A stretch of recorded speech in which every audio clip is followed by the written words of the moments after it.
सखी अपना सखी से कहतिया का कहतिया। अरे नाने उम्र में भइल गवना, ओ हो। अरे नाने उम्र में भइल गवना, ना मिलल सखी अब ले खेलवाना।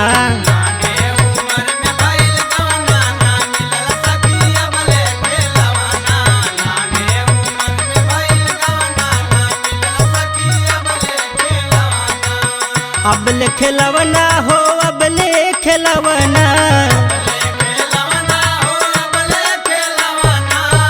अब ले खेलवना हो, अब ले खेलवना।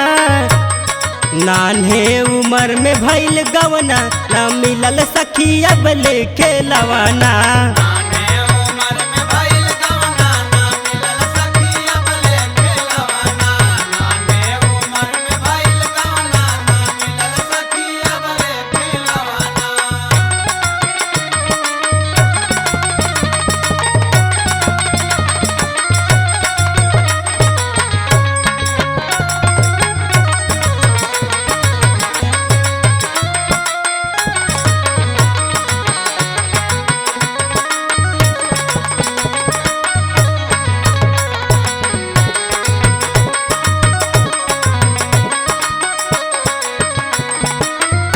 सुनत हूँ सखी? हाँ हाँ सुनत है, बोला। भर के कटोरा सखी दूध हम पियाई,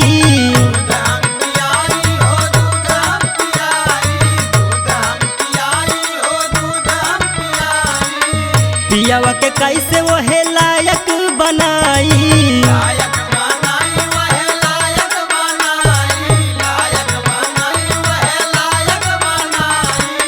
भर के कटोरा सखी दूध हम पियाई, पियावा के कैसे वो है लायक बनाई।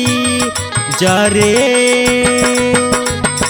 जरे जवानी हिलवना, ना मिलल सखी अब ले खेलवाना।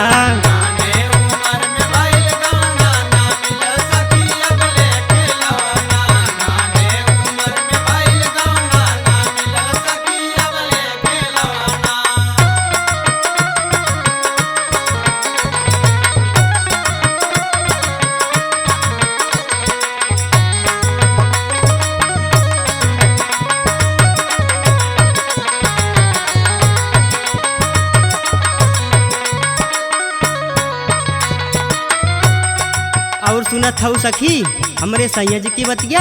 हाँ हाँ बोला। से जिया पे हवे सुते मुँह मोड़ के,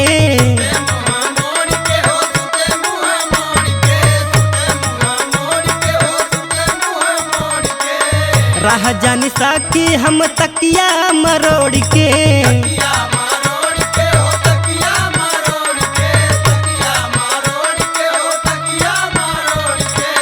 से जिया पे आवे सुते मुँह मोड़ के, रह जानी साकी हम तकिया मरोड़ के। बूझे ना बूझे ना दर्द मुँह फुकवना, ना मिलल सखी अब ले खेलवाना।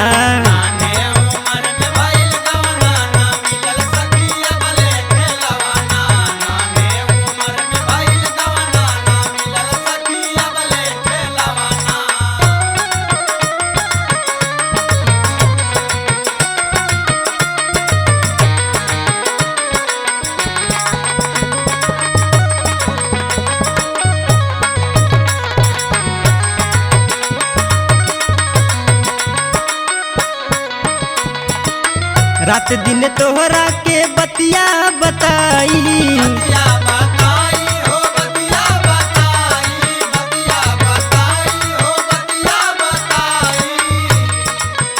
अंकुश वाला मुआ से नहिया लगाई।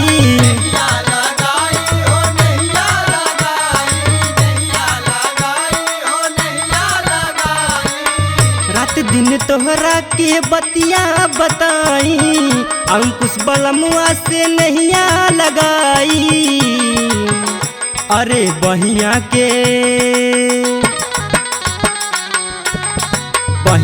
के झूलब खूब झुलवना, ना मिलल सखी अब ले खेलवाना।